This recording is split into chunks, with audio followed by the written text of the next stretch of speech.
Good morning dear students. Last class में हमारा disease का चैप्टर चल रहा है। डिजीज़ में हमने सबसे पहले की थी काली खांसी के बारे में। आज की क्लास में हम अपना नई डिजीज़ है उसके बारे में जानेंगे। वो है टीबी। टीबी जिसे क्या कहते हैं?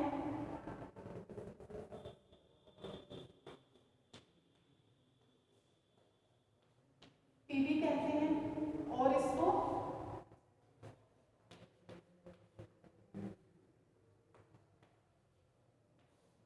तपेदिक कहते हैं और इसको टीबी, तपेदिक, यक्ष्मा और इसका एक नाम और है, वो है इसका क्षय रोग।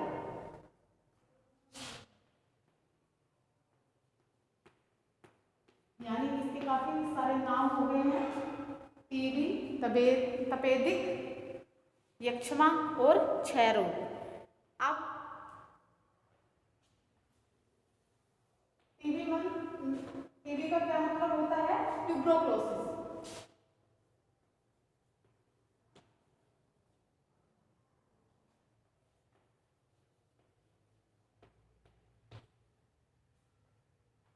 ट्यूबरक्लोसिस होता है टीबी यानी ट्यूबरक्लोसिस, इसे ट्यूबरक्लोसिस कहा जाता है इंग्लिश में। यह क्या है? एक संचारी रोग है। यानी संचारी रोग आपको कौन सा बताया था? एक व्यक्ति से दूसरे व्यक्ति को जो रोग फैल जाते हैं संपर्क के द्वारा, वो संचारी रोग होते हैं। ऐसे नहीं फैलेंगे, जब हम उनके संपर्क में आते हैं तब वो रोग क्या है, एक व्यक्ति से दूसरे व्यक्ति में ट्रांसमिट हो जाता है, यानी चला जाता है, उसमें स्थानांतरित हो जाता है। यह जो रोग है वो वायु के माध्यम से फैलता है। वायु के माध्यम से फैलता है। कैसे फैलता है? क्योंकि टीबी में क्या होता है कि बलगम आता है और वो बलगम खांसी बलगम जो आता है, उसको बलगम को हम यूं ही, वो जो भी पेशेंट होता है वो उसको वैसे ही फेंक देता है। उसका कारण क्या होता है? जो उसमें इसके जो जीवाणु होते हैं वो हवा में चले जाते हैं, जिससे क्या हो जाता है, वो एक व्यक्ति से दूसरे व्यक्ति में चला जाता है। ये रोग उसका संक्रमण का शिकार हो जाता है। यह वायु के द्वारा फैलता है। यह एक गंभीर संक्रामक रोग है। यह गंभीर संक्रामक रोग है, संचारी रोग है, वायु के माध्यम से फैलता है, गंभीर संक्रामक रोग है। और इसमें सबसे जो मेन ऑर्गन इफेक्ट होता है वो फेफड़े।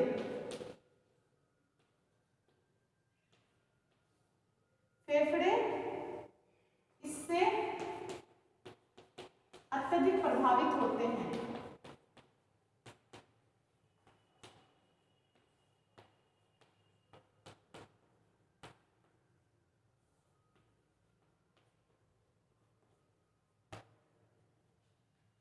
फेफड़े इससे अत्यधिक प्रभावित होते हैं।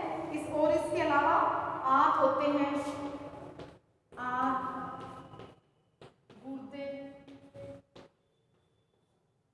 अस्थियां। मेन जो ऑर्गन होता है वो इसमें फेफड़े होते हैं। उसके अलावा आंत, गुर्दे, अस्थियां और मस्तिष्क पर भी क्या करता है, ये प्रभावित करता है।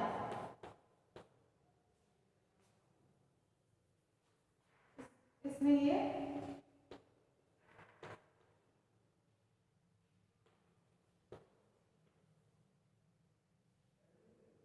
मस्तिष्क पर भी ये प्रभाव डालता है। ये जो बीमारी होती है मस्तिष्क के लिम्फेटिक ग्लैंड तक फैल जाता है।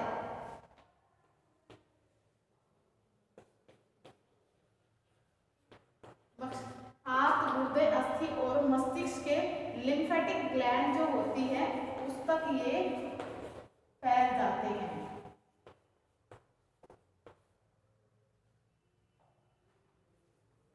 ट्यूबरकुलोसिस इसे बोलते हैं, काफी सारे नाम है। अगर इनमें से कोई भी आ जाता है, टीबी, तपेदिक, टीबी तो मोस्टली लोग जान जाएंगे कि ट्यूबरकुलोसिस है, लेकिन तपेदिक, यक्ष्मा और जो क्षय रोग है उसे नहीं जान पाएंगे। तो ये नाम भी इसके साथ याद करने पड़ते हैं कि टीबी के और कौन कौन से नाम है, कौन कौन से नामों से इसे बुलाया जाता है। तो ट्यूबरकुलोसिस है, यह संचारी रोग है, वायु के माध्यम से यह रोग फैलता है, गंभीर संक्रामक रोग है, फेफड़े सबसे ज्यादा इससे प्रभावित होते हैं। फिर उसके बाद और भी ऑर्गन्स जैसे आंत, गुर्दे, अस्थियां, मस्तिष्क की लिम्फेटिक ग्लैंड होती हैं, वो वहां तक ये रोग फैल जाता है। और जिसकी वजह से यह रोग फैलता है वो क्या होता है,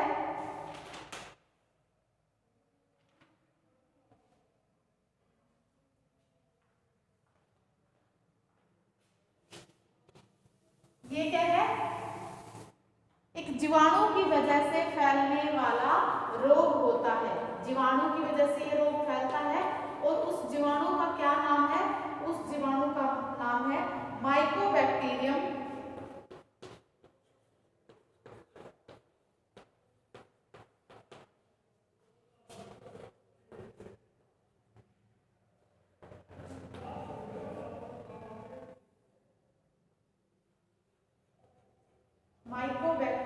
ट्यूबरकुलोसिस।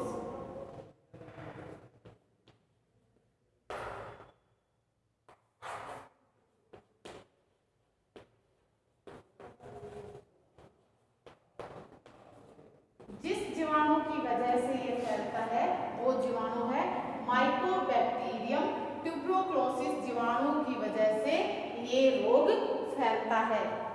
बहुत बार पूछा जाता है कि टीबी कौन से, या यही पूछ लेते हैं कि टीबी जो फैलता है वो जीवाणु होता है या विषाणु है, किसकी वजह से ये रोग फैलता है।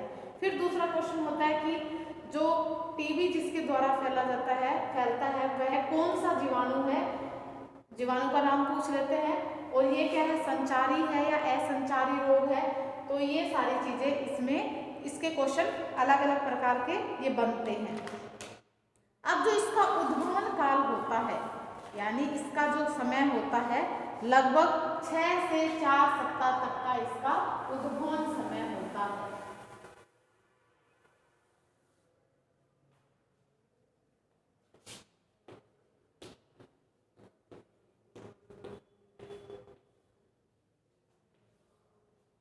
उद्भवन काल है इसका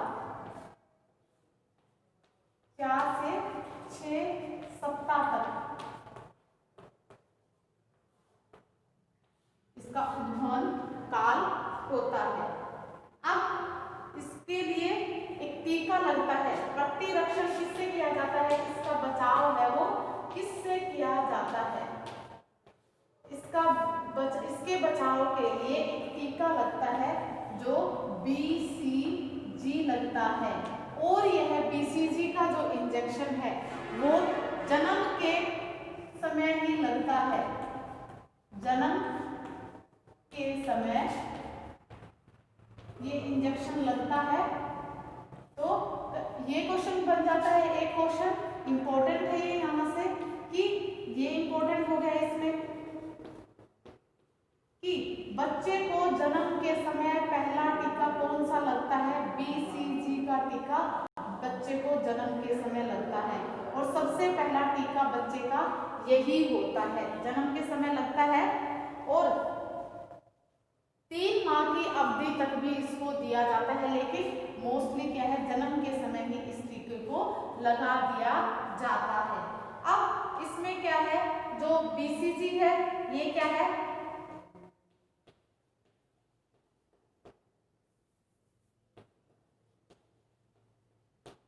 बसाइली कैलमेटी यूरिन,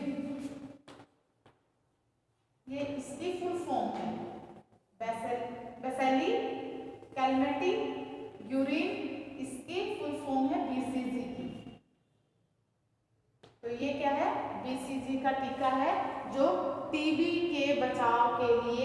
लगने वाला जन्म के समय पहला टीका होता है।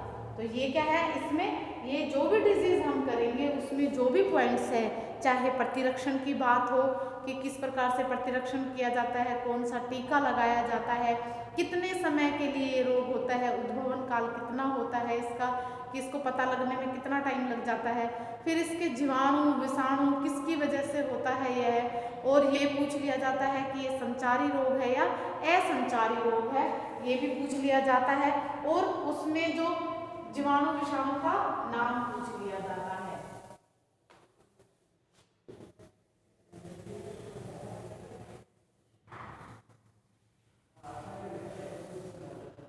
इसके लिए निरोधक उपाय कौन कौन से हैं? जन साधारण के लिए स्वच्छ वातावरण में रहना अति आवश्यक होता है, यानी जिस वातावरण में वो रह रहे हैं वो वातावरण साफ और स्वच्छ होना चाहिए, वहाँ पर प्रॉपर धूप, सूर्य का प्रकाश और उसमें वातावरण खुला होना चाहिए, और जो पानी है वो पानी साफ होना चाहिए, उबला हुआ पानी होना चाहिए, जो भी पेशेंट है उसको उबला हुआ पानी देना चाहिए, और नमी वाले वातावरण में उसको नहीं रहना चाहिए, प्रॉपर वेंटिलेशन और धूप आए वहाँ पर ऐसा होना चाहिए, और उसको जो भी दूध पानी जो भी देते हैं वो स्वच्छ होना चाहिए, उसमें किसी प्रकार की कोई भी हाथ, गंदे हाथ वगैरह ना लगे हों, इन बातों का ध्यान रखना चाहिए। और इसके लिए कई प्रकार के क्षय रोग के नियंत्रण के लिए कई प्रकार के कार्यक्रम चलाए जा रहे हैं सरकार के द्वारा, और आपने सुना भी होगा कि टीवी और उसमें न्यूज़ ऐड वगैरह आती रहती है कि टीबी का जो इलाज है वो बीच में छूटना नहीं चाहिए, इसकी 6 महीने तक कंटिन्यू दवाइयाँ चलती हैं, जो गवर्नमेंट के द्वारा, गवर्नमेंट सिविल हॉस्पिटल के द्वारा फ्री में इसका इलाज किया जाता है। तो इस आजकल काफ़ी सारी फैसिलिटी दे रखी हैं, जैसे कि एक ऐप है, वो जो भी पेशेंट है अगर वो उसको डाउनलोड करता है तो उसको, क्योंकि दवाइयाँ हैं वो टाइम पर लेनी होती हैं, तो वो जब भी दवाई लेगा तो वो क्या है, एक नंबर दिया होता है टोल फ्री नंबर, उस पर वो मिस्ड कॉल कर देगा जैसे ही वो दवाई लेता है। तो उससे क्या होता है कि जो डॉक्टर होता है, कंसल्ट जो डॉक्टर होता है, उसके पास मैसेज चला जाता है कि हाँ इस पेशेंट ने वो दवाइयाँ ले ली है। तो ये एक भयानक संक्रामक रोग है, तो इसका इलाज प्रॉपर होना अति आवश्यक है। अब जो रोगी है उसको अलग कमरा दे देना चाहिए, फिर उसका जो बिस्तर है या उसके कपड़े हैं वो किसी दूसरे को नहीं, उसमें नहीं बैठना चाहिए, और उससे थोड़ा दूरी बना के रखे, और जो बलगम वगैरह वो डालता है उसको हमेशा मिट्टी से ढक देना चाहिए, जब भी उसके पास मिट्टी रखी हो जिसमें वो बलगम गिराए उसको वापस कवर कर दे, या ढक्कन नुमा कोई बर्तन रखे जिसमें वो उसको ढक के रखे, मक्खियाँ वगैरह उस पर ना बैठे, और मच्छर मक्खियाँ जो होती हैं वो क्या करती हैं, इनको फैलाने का काम करते हैं। तो इस तरीके से हम क्या कर सकते हैं, बचाव कर सकते हैं। उसके जो वस्त्र हैं रोगी के, उन्हें धोना चाहिए, विसंक्रमित करना चाहिए, तो इन सभी बातों का हमें ध्यान रखना चाहिए। ये थी हमारी टीबी की बीमारी। अगली है हमारा मलेरिया। अगली जो बीमारी है मलेरिया है।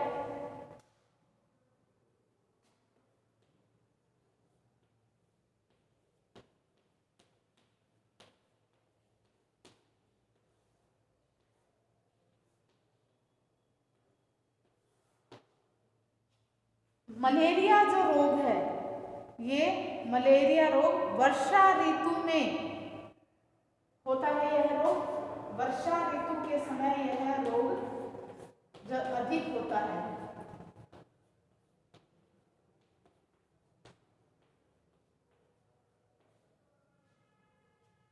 और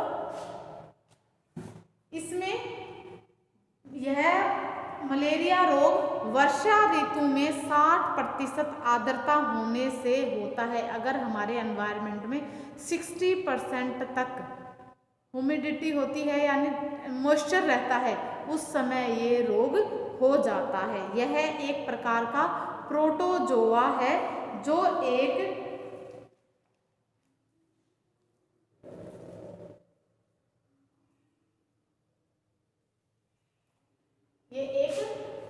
परजीवी के द्वारा होता है, जो है प्रोटोजोआ।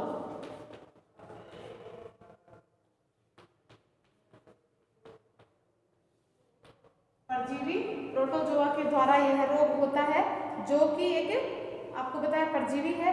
इससे उत्पन्न होकर इसका प्रसार करता है।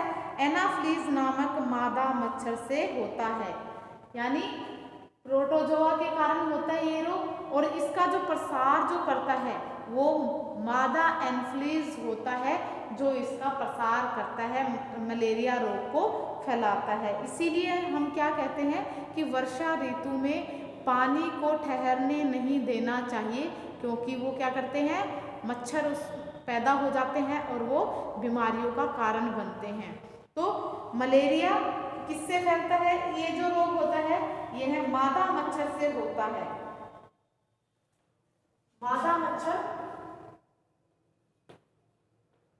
होता है, कौन सा? मादा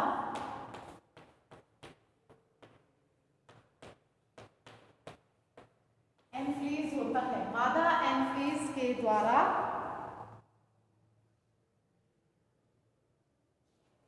एनाफ्लीज होता है।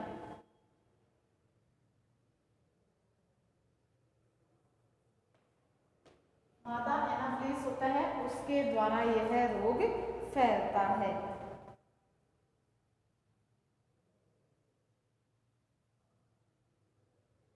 अब इसके रोग का जीवाणु क्या है?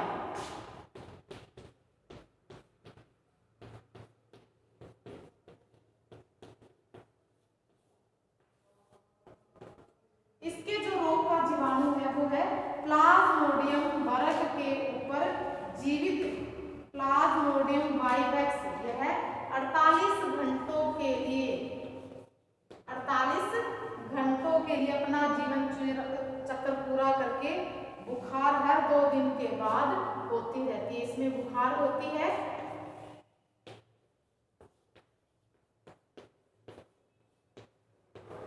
और हर 2 दिन के बाद में होती है।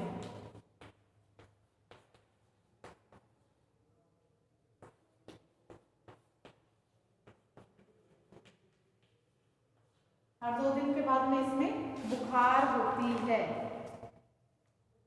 प्लाज्मोडियम जो मलेरिया है, प्लाज्मोडियम मलेरिया है, उसका जो जीवन काल होता है वो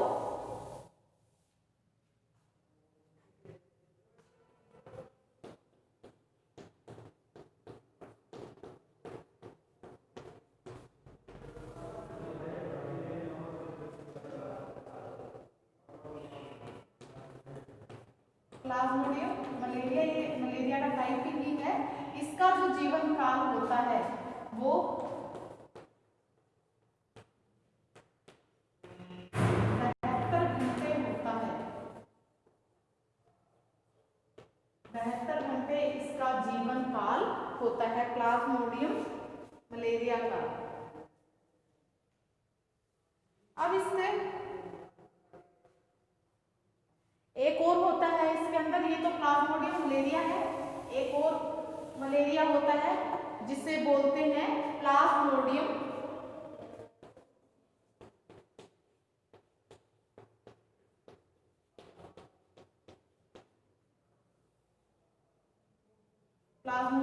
फैल्सीफेरम।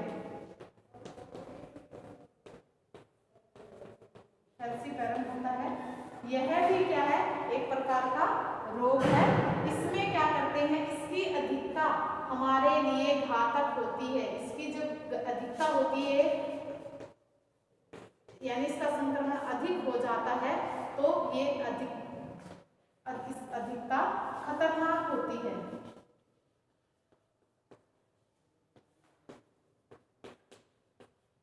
इसकी अधिकता खतरनाक होती है और इसका बुखार 48 घंटे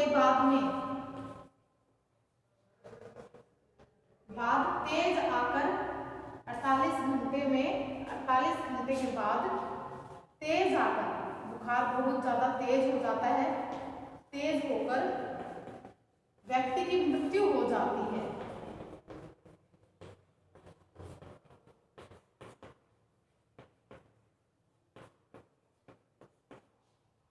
तो ये है मलेरिया के प्रकार। प्लाज्मोडियम मलेरिया, इसका जो जीवन काल होता है वो 72 घंटे के लिए होता है, लेकिन प्लाज्मोडियम फैल्सीपैरम जो होता है वो अत्यधिक खतरनाक होता है।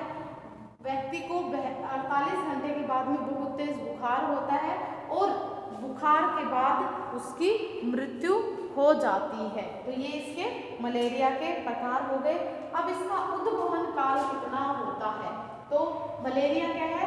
वर्षा ऋतु के समय होता है, परजीवी प्रोटोजोआ होते हैं और इसके फैलाने का काम कौन करता है? मादा एंफीस करता है। और इसके जो मलेरिया के टाइप है वो प्लाज्मोडियम मलेरिया है और एक प्लाज्मोडियम फैल्सीफेरम है। तो ये क्या करते हैं? इनका टाइम होता है, लेकिन इसमें से खतरनाक कौन से वाला होता है? ये वाला होता है। इसमें व्यक्ति की मृत्यु तक भी हो जाती है। अब बरसात का जब टाइम होता है तो आप देखते हैं कि बरसात के टाइम में ऐसे केसेस बहुत ज्यादा सुनने को मिलते हैं कि मलेरिया से इतने व्यक्तियों की मौत हो गई, इतनी भी हो गई। ये आजकल आप देखते हो कि डेंगू भी है।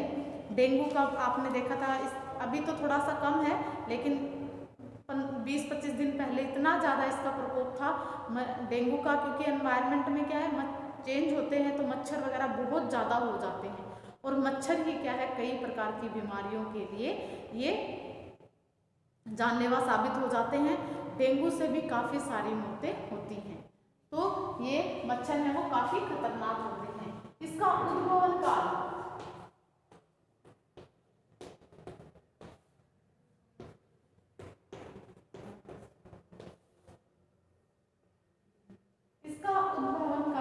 अलग अलग है। इसका मलेरिया का 30 दिन का, इसमें क्या होता है, जो प्लाज्मोडियम मलेरिया है उसका 30 दिन का होता है और प्लाज्मोडियम फैल्सीफेरम है उसका जो टाइम होता है वो 12 दिन का होता है। दो प्रकार का जो बताया था इसमें, प्लाज्मोडियम मलेरिया 30 दिन का और दूसरा जो बताया था प्लाज्मोडियम फैल्सीफेरम, उसका जो टाइम काल उद्भवन काल है वो 12 दिन का होता है। अब इसमें लक्षण क्या क्या आते हैं? इसके जो लक्षण होते हैं इसमें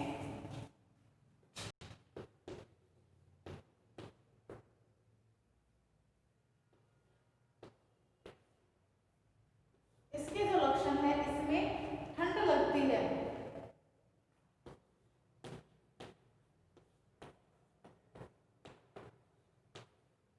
बुखार आना, बहुत ज्यादा ठंड लगती है और बुखार आती है। और इसमें क्या हो जाता है, ठंड लगकर बुखार आती है और ज्वर की स्थिति में, इसकी बुखार की स्थिति में, या ज्वर बोलते हैं, ज्वर को ही, बुखार को ही ज्वर बोलते हैं। ज्वर की स्थिति में 1 से 2 घंटे के पश्चात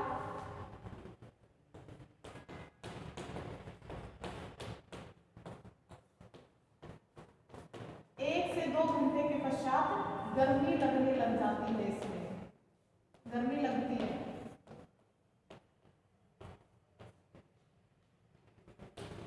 और पसीना अधिक आता है।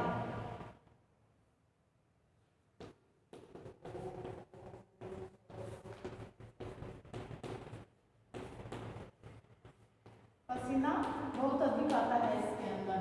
तो लक्षण क्या क्या है? ठंड लगकर बुखार आती है, 1 से 2 घंटे बुखार की स्थिति में, 1 से 2 घंटे के बाद में जब बुखार तो फिर गर्मी लगने लग जाती है और इसमें पसीना बहुत ज़्यादा आता है। ये इसके लक्षण होते हैं। अब इसके निरोधक उपाय क्या है? निरोधक उपाय,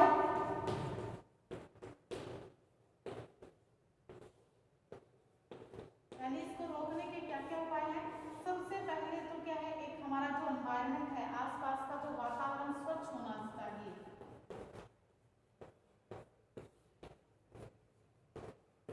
वातावरण स्वच्छ होना चाहिए। दूसरा क्या है हमारे इसके अंदर, कहीं पर भी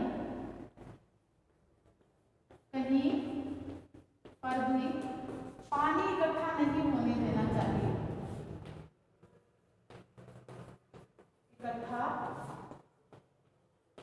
नहीं होने देना चाहिए। और इसमें क्या ध्यान रखना पड़ता है, वातावरण स्वच्छ, कहीं पर पानी इकट्ठा नहीं होना चाहिए।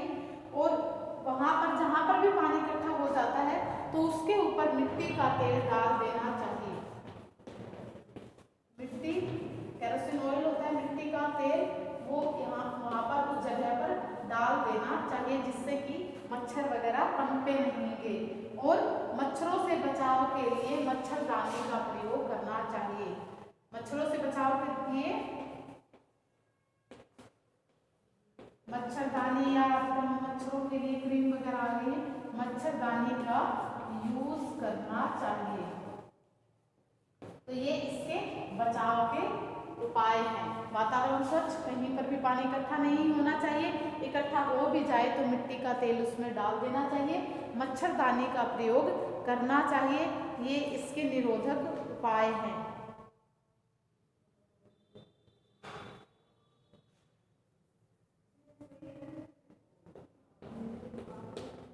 निरोधात्मक उपाय ये करने चाहिए। अब अगला जो हमारा है